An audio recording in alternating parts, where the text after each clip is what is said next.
अस्सलाम वालेकुम स्टूडेंट्स। तो आज हम डिस्कस करेंगे चैप्टर नंबर 3 सेट पेंडा math exponential versus linear growth. तो बेसिकली इसके हमने पहले दो चैप्टर हमने कवर कर लिए हैं। मेरे यूट्यूब चैनल पे प्लेलिस्ट मौजूद है सेट पेंडा मैथ के नाम से, आप वो चेकआउट कर सकते हैं। तो आज का हमारा टॉपिक है एक्सपोनेंशियल ग्रोथ का। अच्छा, the population of ends doubling every month, a bank account earning 5% each year. These are the examples of exponential growth, which occurs when the account at each stage is multiplied by a number greater than 1. In the case of ants, the number is 2. In the case of the bank account, it's 1.05. When exponential growth happens, we can model it as a function that looks like. तो basically यहाँ इसने जो topic दिया हमें आज का वो है एक्सपोनेंशियल ग्रोथ। एक्सपोनेंशियल ग्रोथ में जो वैल्यू होती है वो 1 से ग्रेटर होनी चाहिए, ठीक है, और ये डबल होती रहती है। मिसाल के तौर पे इसने दो एग्जांपल दिए, एक एंड्स की एग्जांपल दी है, एक बैंक अकाउंट की एग्जांपल दी है। एंड्स में वो ये कह रहा है कि मिसाल के तौर पे पहले एक एंड थी, एक चूंटी थी, ठीक है, उसको डबल होकर 2 हो जाएगी, फिर वो डबल होकर 4 हो जाएगी, फिर 4 को 2 से मल्टीप्लाई करेंगे तो 8 हो जाएगी, फिर 8 को 2 से मल्टीप्लाई करेंगे 16 हो जाएगी, 16 को 2 से मल्टीप्लाई करेंगे तो 32 हो जाएगी। इस तरह चीज़ें डबल होती रहेंगी, 2 से मल्टीप्लाई करते जाना जो भी हमारे पास डिजिट आएगा। और इस तरह दूसरी एग्जांपल है बैंक अकाउंट की। जो बैंक अकाउंट है वो 1.0, पहले वो 1 था वो, ठीक है, फिर साल के आखिर में उसने जो है 5% जो उसने कमाया है, अर्निंग की है, इंटरेस्ट जो उसने कमाया, तो 1 से हो जाएगा 1.05। फिर दूसरे साल में कितना होगा, तो 1.05 को 2 से मल्टीप्लाई कर दो, फिर तीसरे साल में उसको जो वैल्यू आएगी उसको फिर 2 से मल्टीप्लाई कर दो। इस तरह करते जाएंगे तो हमारे पास वैल्यूज आती रहेंगी, ठीक है। एक जनरल फार्मूला उसने बताया है, y is equal to a x exponential t, ठीक है। y जो है, जो हमने वैल्यू निकालनी है वो है, ये जो है हमारे पास वो जो हमने अमाउंट लिया है वो है, एक्स से जो मुराद है वो ये है कि वो शुरू में कितना था, ठीक है। एज से मुराद तो वो है ना जो हमें क्वेश्चन में दिया गया होगा, वो शुरू में कितना था तो वो लेना है। और टी से मुराद यहाँ पर टाइम होता है। मिसाल के तौर पे यहाँ पर दिया गया 100 चूंटियाँ थी, ठीक है, और हमने उसका एक्सपोनेंशियल वैल्यू निकालनी है। तो y is equal to a x exponential t, एक फार्मूला लिखेंगे। तो ए जो है हमारे पास स्टार्टिंग जो आंट्स हैं वो 100 है, ठीक है। वो शुरू में तो डबल, शुरू में वो 2 हुई थी ना, 100 जो है वो इवन नंबर है, 2 वो भी इवन नंबर है। तो अब हमारे पास अब 100 चूटियाँ हैं, तो शुरू में तो वो डबल होकर 2 हुई थी ना, तो दो दो को लेंगे।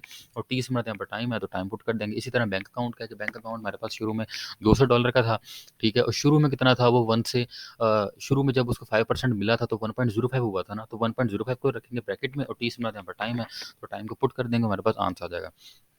और यहाँ पर हमें एक ग्राफ दिया गया, एक्सपोनेंशियल कर्व ग्राफ हमारे दिया गया है कि किस तरह, मतलब ये ऊपर जा रहा है। ये लीनियर कर्व नहीं है, लीनियर कर्व होती तो वो लीनियर ग्रोथ होती, ये एक्सपोनेंशियल कर्व है तो ये इसलिए एक्सपोनेंशियल ग्रोथ है।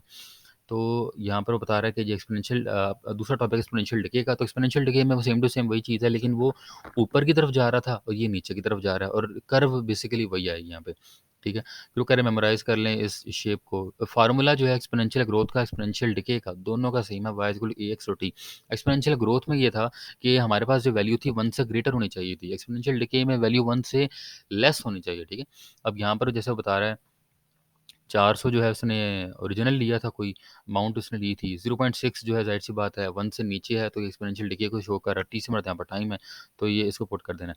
अब जो टॉपिक है वो है लीनियर ग्रोथ का। एक्सपोनेंशियल तो हम पढ़ चुके हैं, एक्सपोनेंशियल ग्रोथ भी डिके भी। अब लीनियर की बात करते हैं। लीनियर लीनियर का ग्राफ अब देख रहे हैं कि ये लीनियर है ग्राफ, ठीक है।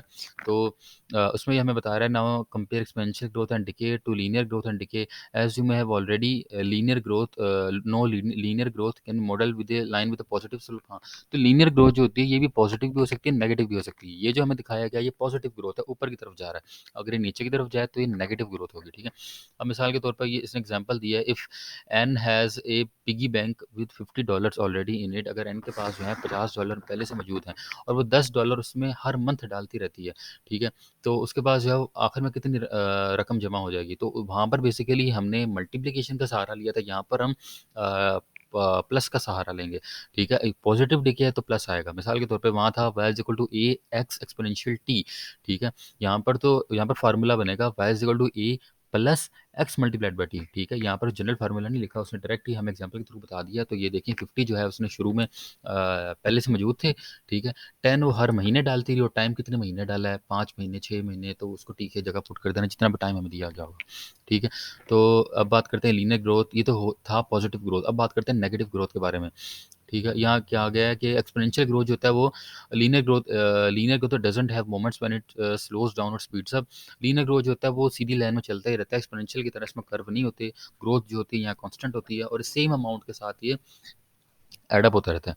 अच्छा, तो बात अब करते हैं लीनियर डिके की, ठीक है? वो पॉज़िटिव स्लोप थी, अब ये नेगेटिव स्लोप की बात करते हैं यहाँ पे। तो इमेजिन एन हैज़ 10 $10, मिसाल के तौर पे एन के पास जो है शुरू में $100 थे, ठीक है?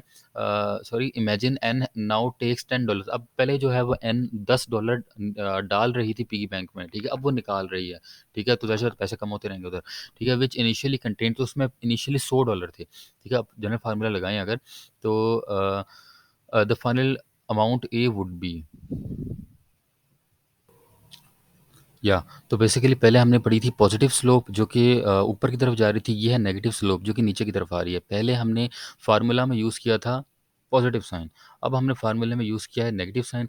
तो आपने y is equal to a x exponential t, वो तो एक्सपोनेंशियल का था। अब इसका जो फार्मूला होगा वो होगा y is equal to a minus x multiplied by t, तो आपने वैल्यूज पुट कर दी, आपके पास आंसर आ जाएगा। तो स्लोप जो है वो नेगेटिव है, ठीक है? अब बात करते हैं कि बहुत exponential decay, linear decay examples of negative association, ठीक है, between two things as one thing increases the other. ये बेसिकली इन्वर्स प्रोपोर्शनल की बात कर रहा है, जब एक चीज़ डिक्रीज करती है तो दूसरी इंक्रीज करती है। मिसाल के तौर पर यहाँ बताया गया एक ग्राफ के जरिए कि फाइनल एग्जाम का स्कोर ये है, इसको बाई कर्व में लिया है और नंबर ऑफ एब्सेंसेस को एक्स कर्व में लिया। यहाँ पर बताया गया कि मिसाल के तौर पर यहाँ देखें, फाइनल एग्जाम स्कोर सबसे हाई है, ठीक है? ये तब था जब नंबर ऑफ एब्सेंस बहुत कम था, मतलब जब बच्चे ने छुट्टियां नहीं की तो उसका स्कोर बढ़ता रहा, जैसे उसने छुट्टियां करनी शुरू की तो उसका स्कोर कम होता जा रहा है। देखिए ये नंबर 1 पे और ये सबसे लास्ट जो है वो स्कोर है, क्योंकि उसकी एब्सेंस बढ़ गई है, ठीक है? तो ये बताना चाह रहे हैं यहाँ पे। और इसी तरह ये वो दूसरा डाटा बता रहा है पॉजिटिव एसोसिएशन का, कि जब उसने ज़्यादा पढ़ा, ज़्यादा घंटे पढ़ा तो उसका ज़्यादा स्कोर आया, कम घंटे पढ़ा तो कम स्कोर आया, ठीक है? तो ये ग्राफ को उसने एक्सप्लेन किया यहाँ पर।